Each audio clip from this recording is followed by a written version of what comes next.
Ce matin, nous allons continuer notre étude sur le livre des Actes. Vous vous souvenez du nom de cette série ?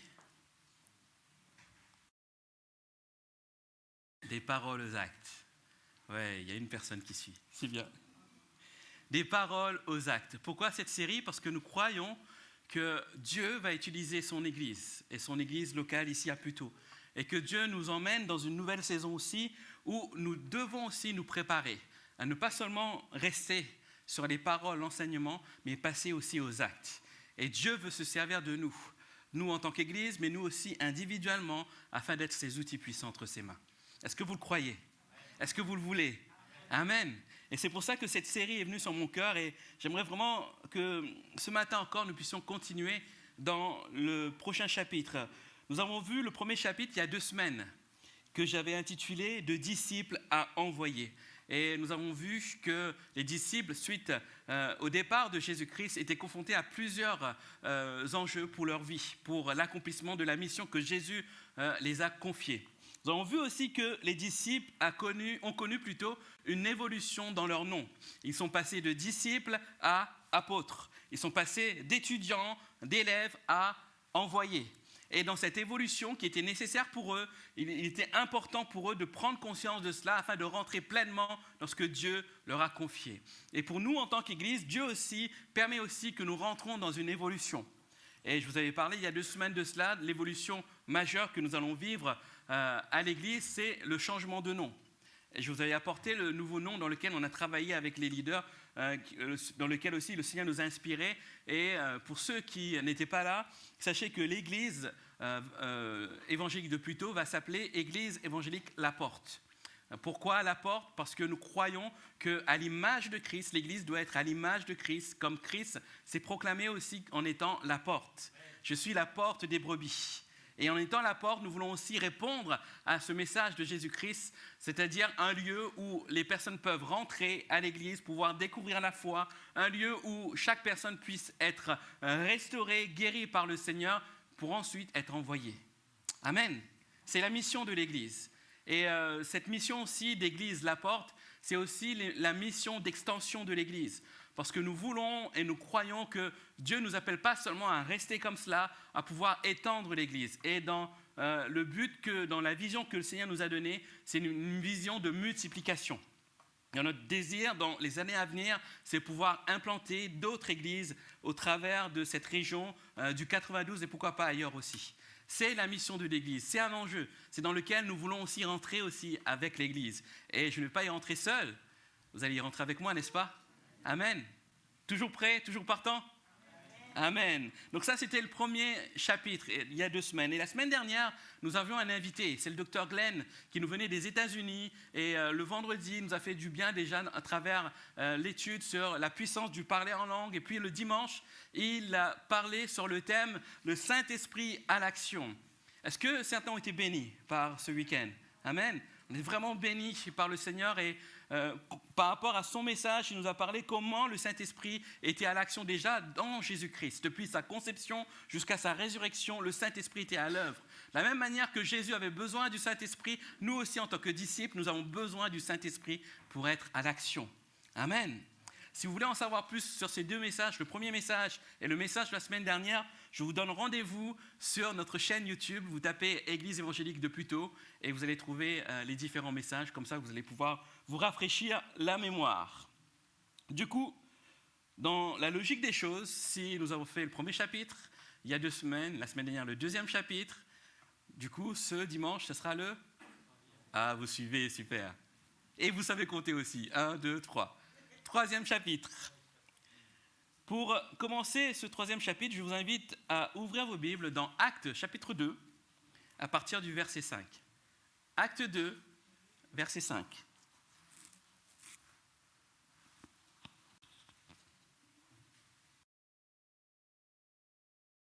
Actes 2, verset 5. Or, il y avait en séjour à Jérusalem des Juifs, hommes pieux de toutes les nations qui sont sous le ciel. Au bruit qui eut lieu, la multitude accourut, et elle fut confondue parce que chacun les entendait parler dans sa propre langue. Au verset 7, ils étaient tous dans l'étonnement et la surprise, et ils se disaient les uns aux autres, voici ces gens qui parlent, ne sont-ils pas tous Galiléens ? Je fais une parenthèse, quand ils parlent de Galiléens, pour eux les Galiléens c'était des gens vraiment non instruits, des campagnards, ceux qui s'occupent des brebis, etc. Et là, quand ils les entendent parler des merveilles de Dieu, ils sont surpris, des Galiléens. Donc c'est vraiment important pour eux, et je souligne ça ce matin. On continue au verset 8. « Et comment les entendons-nous dans notre propre langue à chacun, dans notre langue maternelle ?» Quelle langue ? Les Parthes, les Mèdes, les Élamites, ceux qui habitent la Mésopotamie, la Judée, la Cappadoce, le Pont, l'Asie. Ensuite, la Phrygie, la Pamphylie, si vous cherchez des noms pour vos enfants. C'est important. Cappadoce, est-ce qu'il y a un futur Cappadoce peut-être ? L'Égypte, le territoire de Libye, voisine de Cyrène, et qui sont venus de Rome, juifs, prosélytes, crétois, arabes. Waouh, toutes ces langues. Comment les entendons-nous parler dans nos langues des merveilles de Dieu ? Verset 12, ils étaient dans l'étonnement et ne sachant que penser, ils se disaient les uns aux autres, que veut dire ceci ? Mais d'autres se moquaient et disaient, ils sont pleins de vin doux. Alors Pierre, se présentant avec les 11, éleva la voix et leur parla en ces termes. Amen. Je m'arrête là. Juste le contexte de cette lecture que nous venons de lire, on se situe juste après le baptême dans le Saint-Esprit, la Pentecôte. Et là, qu'est-ce qui se passe ? Il y a un phénomène terrible qui vient de se passer. Et en imaginant cette scène, parce qu'on ne peut que imaginer, je me suis imaginé comme, vous savez, les avions de combat, quand ils passent le mur du son. Je ne sais pas si vous avez déjà entendu. Ça fait boum. Et je me suis vraiment imaginé cela, en fait, parce que le texte nous dit que c'est un bruit venant du ciel. Ce n'est pas juste un soupir. Ce n'est pas « oh là là, je suis là ». C'est un bruit venant du ciel. Un bruit qui va alarmer des milliers de personnes. Il est dit dans ce texte qu'il y avait 3000 personnes qui se sont converties, mais il y en a 2 qui ne sont pas converties. Donc il y avait des milliers de personnes qui étaient là et qui ont entendu un bruit venant du ciel. Un phénomène étrange, quelque chose de bizarre qui se produisait. Et là, les disciples sont là, les 120 réunis dans la chambre haute, ils sont là et les gens arrivent par peur, par interrogation, ils se demandent ce qui se passe. Et c'est à ce moment précis que quelque chose de nouveau va prendre place dans la vie des disciples. Quelque chose de nouveau dont ils n'avaient pas l'habitude. Et ce quelque chose, c'est qu'ils se mettent à prêcher la parole de Dieu et à annoncer le message de Christ. J'aimerais aborder aujourd'hui, ce matin, le chapitre 3 que j'ai intitulé « La parole à l'action ». La semaine dernière, c'était le Saint-Esprit à l'action. Aujourd'hui, c'est la parole à l'action. Donc, c'est quelque chose de nouveau que les disciples sont en train de faire. Et ils sont en train de prêcher. Pourquoi prêchent-ils ? Pourquoi ? Ce qu'on peut voir, c'est que tout au long du ministère de Jésus sur terre, Jésus seul prêchait. Lorsqu'on regarde les Écritures, Jésus enseignait la foule, Jésus parlait aux gens, et que faisaient les disciples ? Soit ils se plaignaient, soit ils étaient dans l'incompréhension de ce qui se passait, soit ils étaient dans l'écoute. Pareil que la foule qui était là. Donc, ils n'étaient pas en train de prêcher. Seul Jésus prêchait. Sauf à un seul moment où Jésus les envoya 2 par 2. Jésus les envoya 2 par 2 en mission. C'était comme une pré-mission. On peut se dire que c'était un examen avant l'examen final d'acte 2. Et ils étaient là, prêts, pendant que Jésus les envoyait, et ils n'avaient pas d'autre choix que de prêcher, parce que Jésus n'était pas avec eux. Ils étaient partis chacun dans d'autres horizons, 2 par 2. Mais mis à part cela, à aucun moment les disciples se sont mis à prêcher. Si nous devions vraiment faire une chronologie rapide de ce qu'ont vécu les disciples à l'époque, ils ont bénéficié de l'enseignement de Jésus pendant que Jésus était sur terre. Ensuite, Jésus part. Qu'est-ce qui se passe ? La promesse du Saint-Esprit, ils sont baptisés dans le Saint-Esprit et ils reçoivent une puissance. Le texte nous parle de puissance, de dynamis, qui est dérivé de dynamite. Ils reçoivent une puissance. Ensuite, qu'est-ce qui se passe ? Ils annoncent à leur tour le message de Jésus. Ce qu'on peut voir, c'est que les disciples sont passés d'élèves à maîtres. Ils n'ont pas surpassé le maître, mais ils sont passés d'élèves à maîtres. Pourquoi cela? Parce qu'ils sont passés de ce stade où ils écoutaient Jésus, un stade où maintenant ils vont mettre en pratique ce que Jésus a dit. Vous êtes d'accord avec moi? Et ça me rappelle quoi? Ça me rappelle ce texte où Jésus parle, il dit « Celui qui croira en moi fera aussi les œuvres que je fais, et il en fera de plus grandes, parce que je m'en vais au Père. » Et les disciples donc vont à la fois faire l'œuvre de Jésus, mais à la fois faire aussi d'autres œuvres dans la prédication. Ils arrivent à faire cela grâce à la puissance du Saint-Esprit dans leur vie. Ils se mettent donc à prêcher. Ils prêchent. Ce n'était pas une nouvelle notion pour eux. Ça ne s'est pas tombé sur leur tête en se disant comme ça, c'est quoi ce mot? Parce qu'ils ont entendu Jésus parler de ça, de la prédication. Et d'ailleurs, Jésus leur a dit, leur a confié cette mission, prêcher. On retrouve cela dans Marc 16, 15, où il dit « Allez par tout le monde et prêchez la bonne nouvelle à toute la création. » Et cela faisait partie de la mission que Jésus a confiée aux premiers disciples. Et cela fait partie de la mission que Jésus confie à qui aujourd'hui? À chacun d'entre nous. La mission que Jésus nous donne, c'est d'aller prêcher. Amen. Bon là, non, je ne suis pas pasteur. On va y revenir. Nous ne pouvons pas gagner les âmes à Christ sans la prédication du message de Jésus-Christ. Et c'est notre défi si nous voulons passer réellement des paroles aux actes. Amen. Ce qu'on peut remarquer dans le livre des Actes, c'est que du premier verset au dernier verset, tout le livre des Actes raconte comment l'Église primitive, quand je parle d'Église primitive, c'est les premiers chrétiens, ont continué chaque fois d'annoncer la bonne nouvelle. Ils sont passés par la prédication. Et les premiers chrétiens mettaient l'accent sur la prédication à l'image de Jésus-Christ. Parce que Jésus prêchait. Rappelez-vous, au tout début de son ministère, il commença à prêcher. Et on voit ça dans Matthieu 4, 17, où il dit « Repentez-vous car le royaume de Dieu est proche. Le royaume des cieux est proche. » Dans Marc 1, verset 14, il dit ceci « Après que Jean eut été livré, Jésus alla dans la Galilée prêchant l'évangile de Dieu. » Dans l'évangile de Luc, pareil, c'est Jésus qui parle, il dit « Il faut aussi que j'annonce aux autres villes la bonne nouvelle du royaume de Dieu. C'est pour cela que j'ai été envoyé. » Jésus prêchait. Et tout au long de son ministère, Jésus a continué de prêcher et d'enseigner. Vous pouvez voir ça dans Matthieu 11, 1, dans Marc 1, 38 et 39, dans Luc 8, 1, dans Luc 20, verset 1. Vous pouvez retrouver toutes ces références en revisionnant le message qui sera sur notre chaîne YouTube. Et Jésus prêchait tout au long de son ministère. Jésus accomplit ainsi cette prophétie qui le concernait.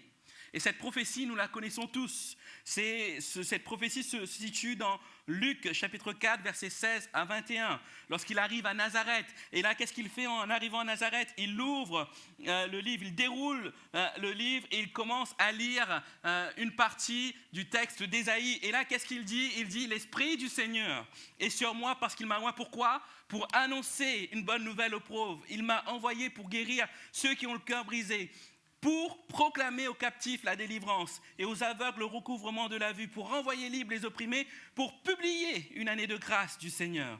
Ensuite, il renferme le livre et il dit « Aujourd'hui, cette parole est accomplie. » C'était la mission de Jésus-Christ. Et quand on regarde vraiment intentionnellement ce texte-là, il y a 3 mots qui ressortent et qui nous parlent de la mission de Jésus-Christ dans la prédication. Ces 3 mots sont annoncés, proclamés et publiés. D'accord avec moi? Et lorsque Jésus annonce tout cela, proclame tout cela, publie tout cela, il est en train de dire cette promesse est accomplie. Maintenant, c'est ma mission, c'est de prêcher. Et les disciples ont ça comme exemple, Jésus qui prêche. Et c'était tellement important pour Jésus, cette notion, qu'il dit, qu'est-ce qu'il va dire aux disciples? Il va leur dire que maintenant c'est à vous. Il leur commande de prêcher et de faire de même. Marc 17, allez et prêchez. Marc 16, 15, allez par tout le monde et prêchez la bonne nouvelle. Jésus leur commande de prêcher. Et si Jésus leur commande de prêcher aux disciples, c'est que Jésus nous commande aussi de prêcher. Est-ce qu'il y a des disciples de Jésus dans la salle? Amen. Donc cette mission de prêcher nous concerne tous. Pas seulement moi, en tant que prédicateur. Nous sommes tous appelés à prêcher. Alors vous allez me dire, mais on dit, dimanche prochain, on ne va pas tous monter sur l'estrade. qui nous écoutera dans la salle. On va y revenir. Je fais des teasers comme ça. On peut se dire aussi que cet appel peut-être ne nous concerne pas parce que ça concerne particulièrement les disciples, parce que les disciples, c'est les témoins de la résurrection. C'est ceux qui étaient fidèles à Jésus, et Jésus leur a confié à eux, mais pas forcément à nous. Et là, on va voir aussi que Paul, lui, qui n'était pas témoin de la résurrection, lui aussi avait ça à cœur, la prédication. Et dans 1 Corinthiens 1, 17 à 25, il va dire, ce n'est pas pour baptiser que Christ m'a envoyé, c'est pour annoncer l'évangile. Et Paul était dans cette optique-là aussi. Pour lui, la prédication de l'évangile était nécessaire pour toucher les peuples. Et on peut voir aussi dans l'histoire de l'Église que la prédication a été un élément déterminant pour la réforme, par exemple. On voit que la réforme a commencé et s'est propagée essentiellement au moyen du renouvellement de la prédication en utilisant des hommes comme Luther, Calvin, Zwingli et Knox. Le grand réveil du XVIIIe siècle reposait sur la prédication d'hommes comme George Whitefield, John Wesley, Jonathan Edwards. Et au XIXe siècle, on a connu de grands évangélistes comme Moody, de grands prédicateurs comme Charles Spurgeon, comme Joseph Parker, comme Alexander Maclaren. Tous ces hommes ont connu vraiment des temps où ils ont changé dans leur manière de prêcher. Ces hommes avaient un point commun, c'est que c'était des hommes pieux et qui avaient un zèle dans la prédication et ils voulaient que les gens entendent le message de Jésus-Christ. Mais ce n'étaient pas des surhumains. Ils n'étaient pas forgés, formatés pour devenir des prédicateurs de l'Évangile. Ils n'étaient pas formatés pour être des princes de la prédication. Comprenez ? Qui sait ? Peut-être que d'entre nous, au milieu de nous, des gens vont se lever, vont être aussi des agents de réveil, parce qu'ils vont changer leur manière de prêcher. C'est notre défi, bien-aimés.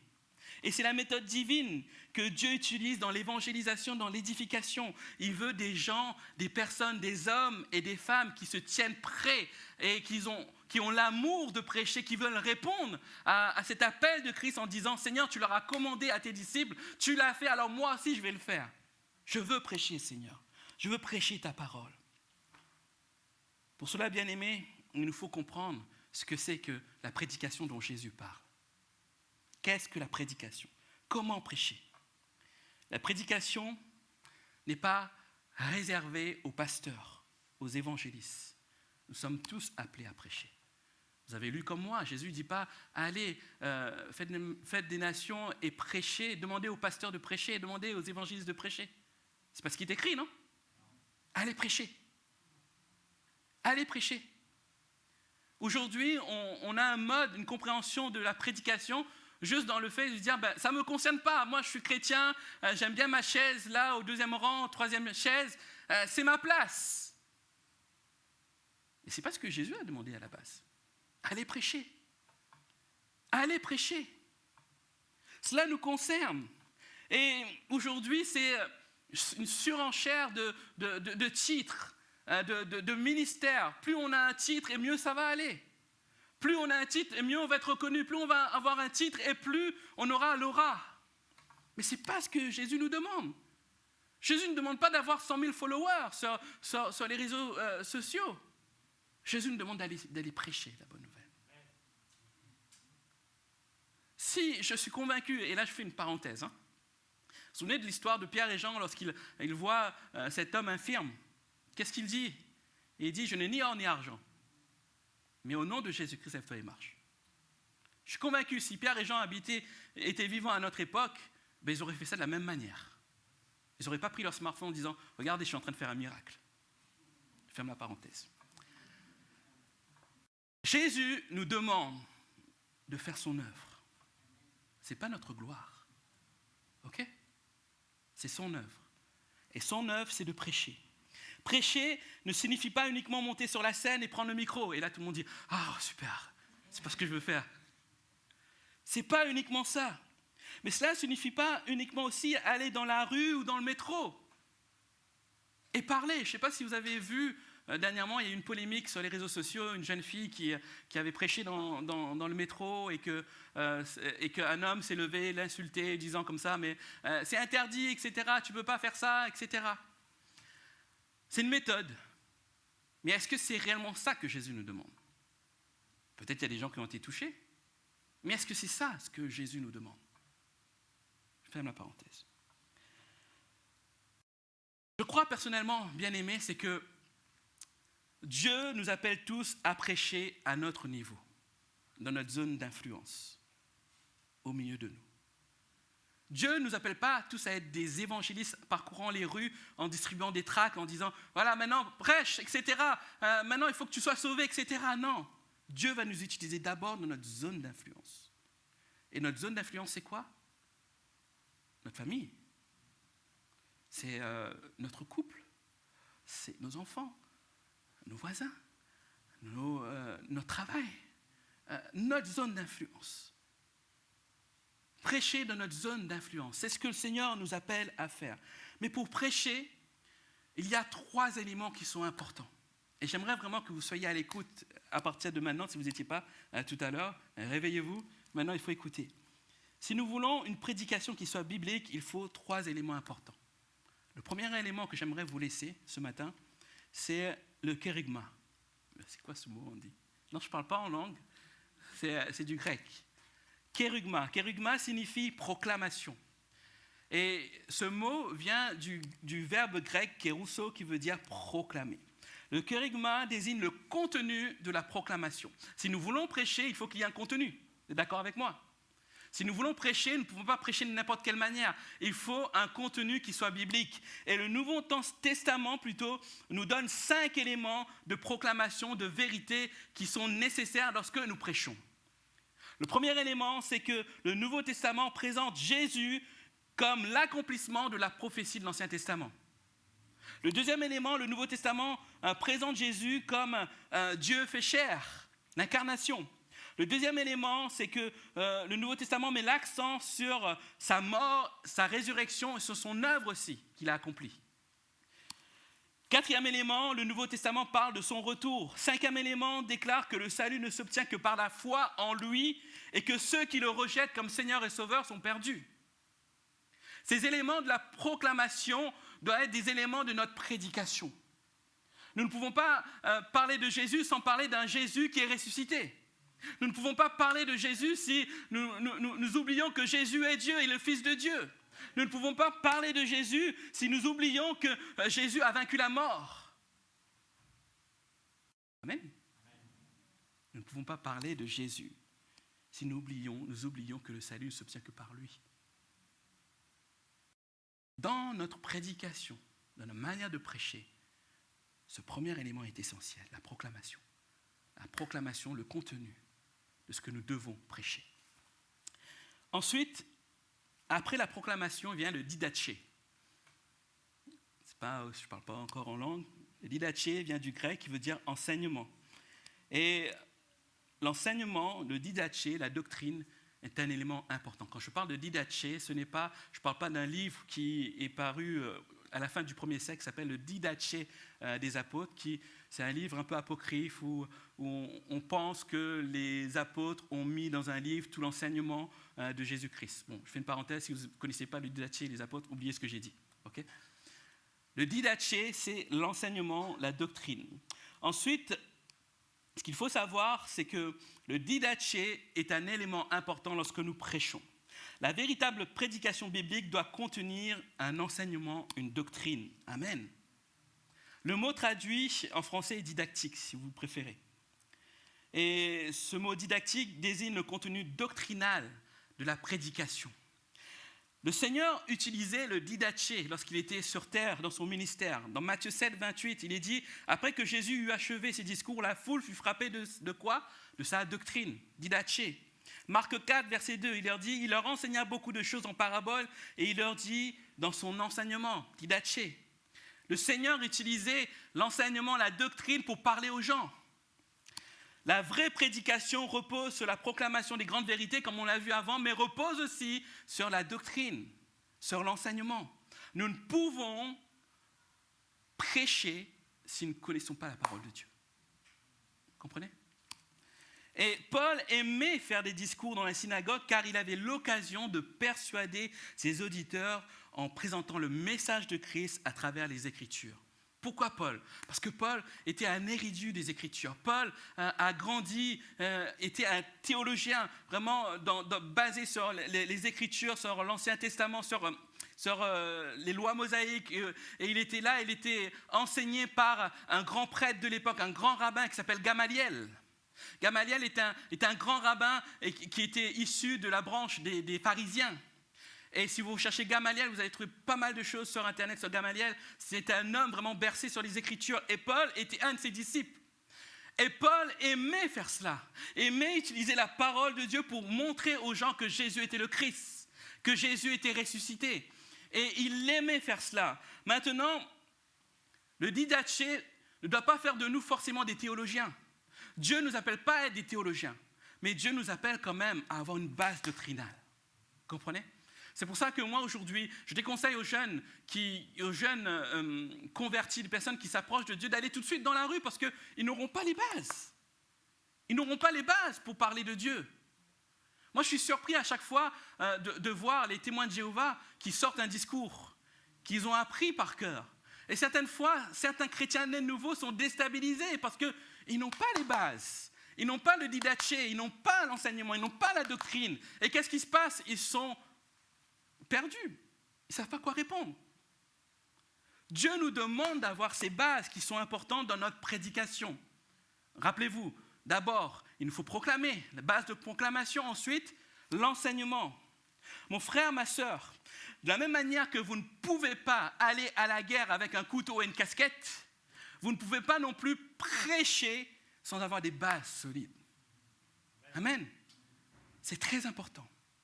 Je vous ai annoncé, il y a, je crois, le premier chapitre que nous allons mettre en place des cours pour devenir disciple et être disciple. Et ce cours « Être disciple » que je vais commencer fin février vont nous emmener à découvrir les fondamentaux de la foi chrétienne. Et normalement, ce cours qui est réservé aux personnes qui ont déjà fait ce pas dans le baptême, qui sont engagées dans le baptême, normalement tout le monde devrait s'inscrire. Parce que nous avons besoin de revenir aux bases. Nous avons besoin de revenir aux bases. Parce que c'est comme ça que nous allons être sûrs de notre prédication. Les disciples étaient au contact de Jésus. Ils ont bénéficié de cet enseignement. Ils ont bénéficié de cette base-là. C'est pour ça qu'ils avaient cette assurance aussi pour parler. Il ne faut pas passer à côté, bien-aimés. Il faut le didaché. Et la prédication de Pierre est l'exemple de la prédication équilibrée. Comme on peut le voir dans Acte 2, 32, il va faire des proclamations. Il va dire, Acte 2, 32, Dieu a ressuscité ce Jésus dont je parle. Il parle de la résurrection. Acte 2, 36, Dieu a fait Seigneur et Messie ce Jésus que vous avez crucifié. Acte 2, 38, repentez-vous et que chacun de vous soit baptisé. Proclamation. Ensuite, il va user de didaché, d'enseignement. Acte 2, 16, mais c'est ici ce qui a été dit par le prophète Joël. Et il va expliquer ce que Joël va dire. Acte 2, 31, c'est la résurrection du Christ qui a prévu et annoncé en disant qu'il ne serait pas abandonné dans le séjour des morts, que sa chair ne verrait pas la corruption. Il rappelle les Écritures. Là, il fait le didaché. Et ce qui est formidable dans cette prédication de Pierre, suite à la Pentecôte, c'est qu'il y avait vraiment un équilibre aussi dans la manière dont Pierre s'adresse aux Juifs de l'époque. D'abord, qu'est-ce qu'il va faire? Il va créer le contact avec eux. Il va dire « Hommes juifs, et vous tous qui séjournez à Jérusalem ». Il crée le contact. Ensuite, il crée le dialogue en répondant à leurs questions. Verset 15. « Ces gens ne sont pas ivres ». Il répond à leurs questions. Ensuite, il leur rappelle les Écritures. Verset 16, c'est ici ce qui a été dit par le prophète Joël. Et après, il termine en les accompagnant au salut. Verset 38, repentez-vous et que chacun de vous soit baptisé. De la même manière de cet exemple de Pierre, notre prédication doit être équilibrée aussi. Il ne suffit pas de débiter des paroles, des versets pour essayer de convaincre. Il faut créer le lien avec les gens. Il faut leur parler. Il faut leur dire bonjour, n'est-ce pas? Je me souviens la première fois quand on venait de débarquer à Paris avec mon épouse, on n'était pas mariés à l'époque, on se promenait sur les parvis de Notre-Dame, et là, je me souviens, il y avait un homme qui se baladait, il a pris un panneau grand comme ça, et sur ce panneau, c'était écrit « Le salaire du péché, c'est la mort ». Et il se baladait comme ça, sans rien dire. Il se baladait comme ça, et on voyait les gens qui étaient choqués, on voyait les gens qui ne comprenaient pas pourquoi il dit ça. Ouais, comprenez? Est-ce que c'est ça, prêcher? Non. Et pourtant, sur le panneau, c'est une vérité. Et nous qui sommes chrétiens, nous savons que le salaire du péché, c'est la mort. N'est-ce pas? C'est une vérité biblique. Mais utilisée pas à bon escient. Prêcher, ce n'est pas débiter des choses qu'on apprend par cœur. Prêcher, c'est avoir ce réel équilibre entre la proclamation. On doit être sûr que Jésus est le Messie. On doit être sûr que Jésus est capable de ressusciter. On doit être sûr aussi que Jésus est encore capable de faire des miracles. Mais si on part avec un manque de foi dans tous ces éléments, on ne peut pas prêcher. Comprenez?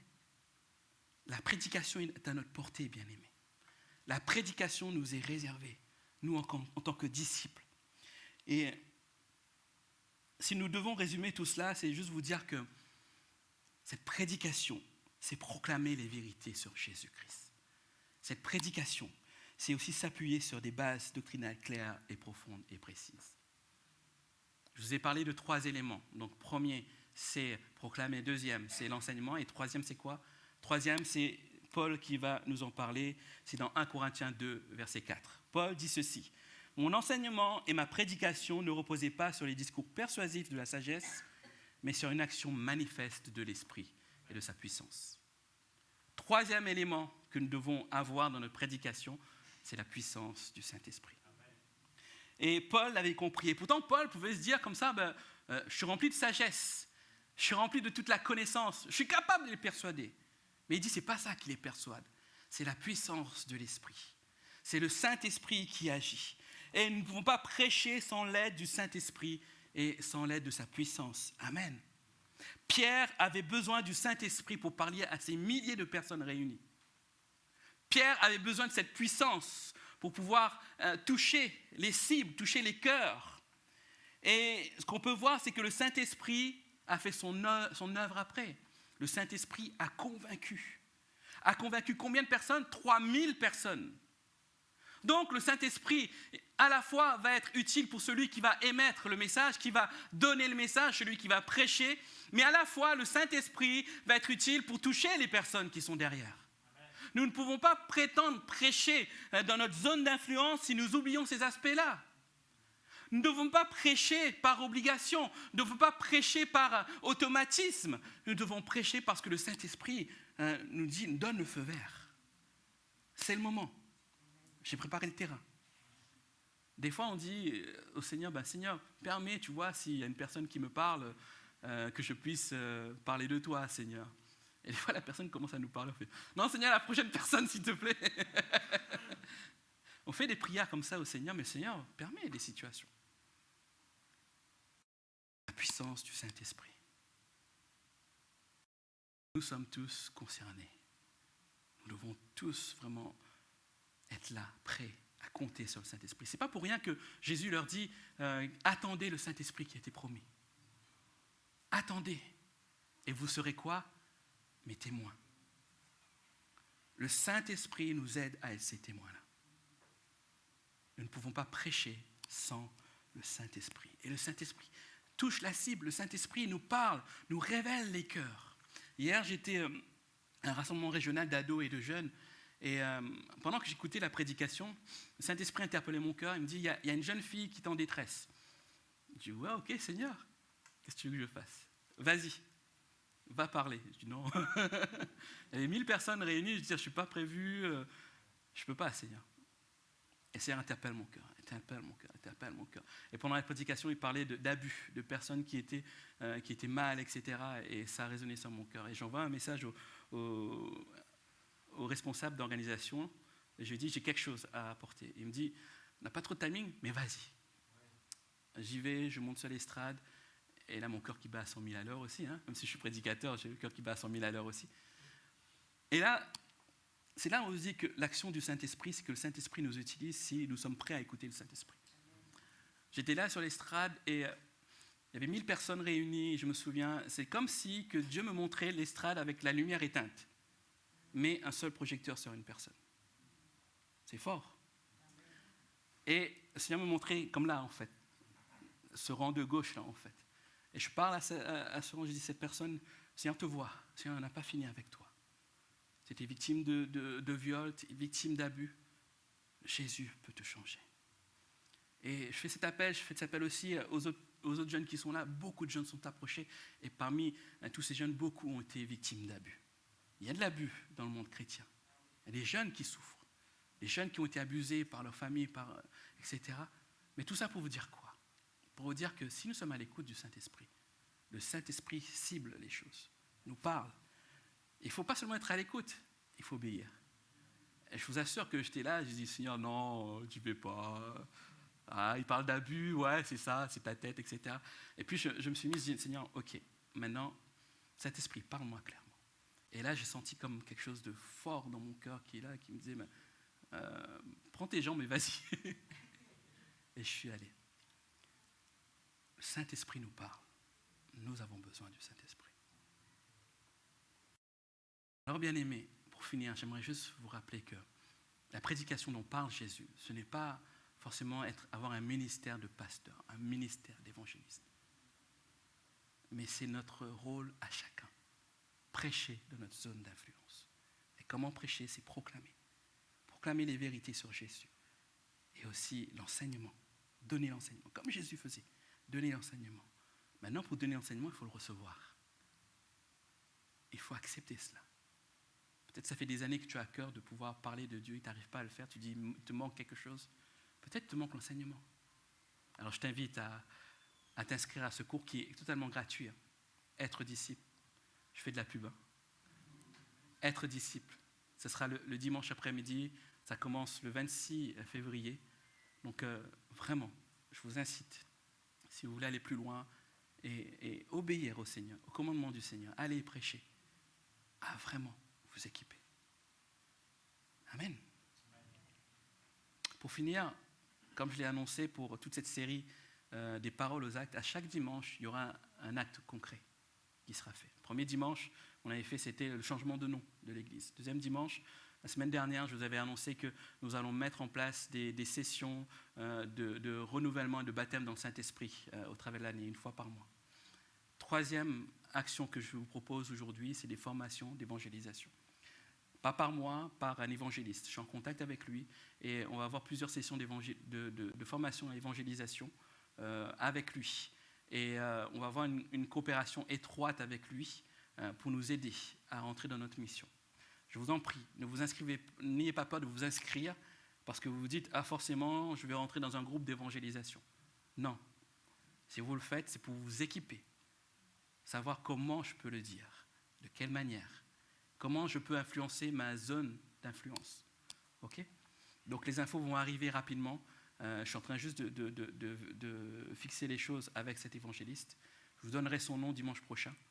Mais il sera là avec nous et il nous fera vraiment cet honneur de pouvoir nous former. Aujourd'hui, c'est je ne peux pas dire meilleur, mais il est bon dans son domaine de formation. Donc c'est ce que je vous propose comme acte concret ce dimanche, d'être équipé pour pouvoir prêcher. Amen. Est-ce qu'on peut fermer nos yeux et prier ensemble?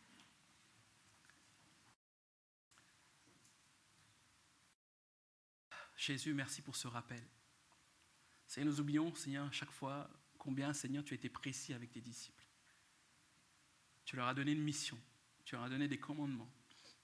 Et si tu leur as donné, tu nous as donné aussi, Seigneur, parce que nous sommes tes disciples.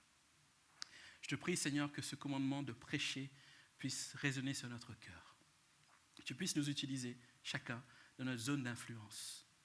Et que nous puissions prêcher, avoir une prédication biblique, Seigneur, basée sur de la proclamation, sur un enseignement, et avec l'aide de ton esprit, Jésus.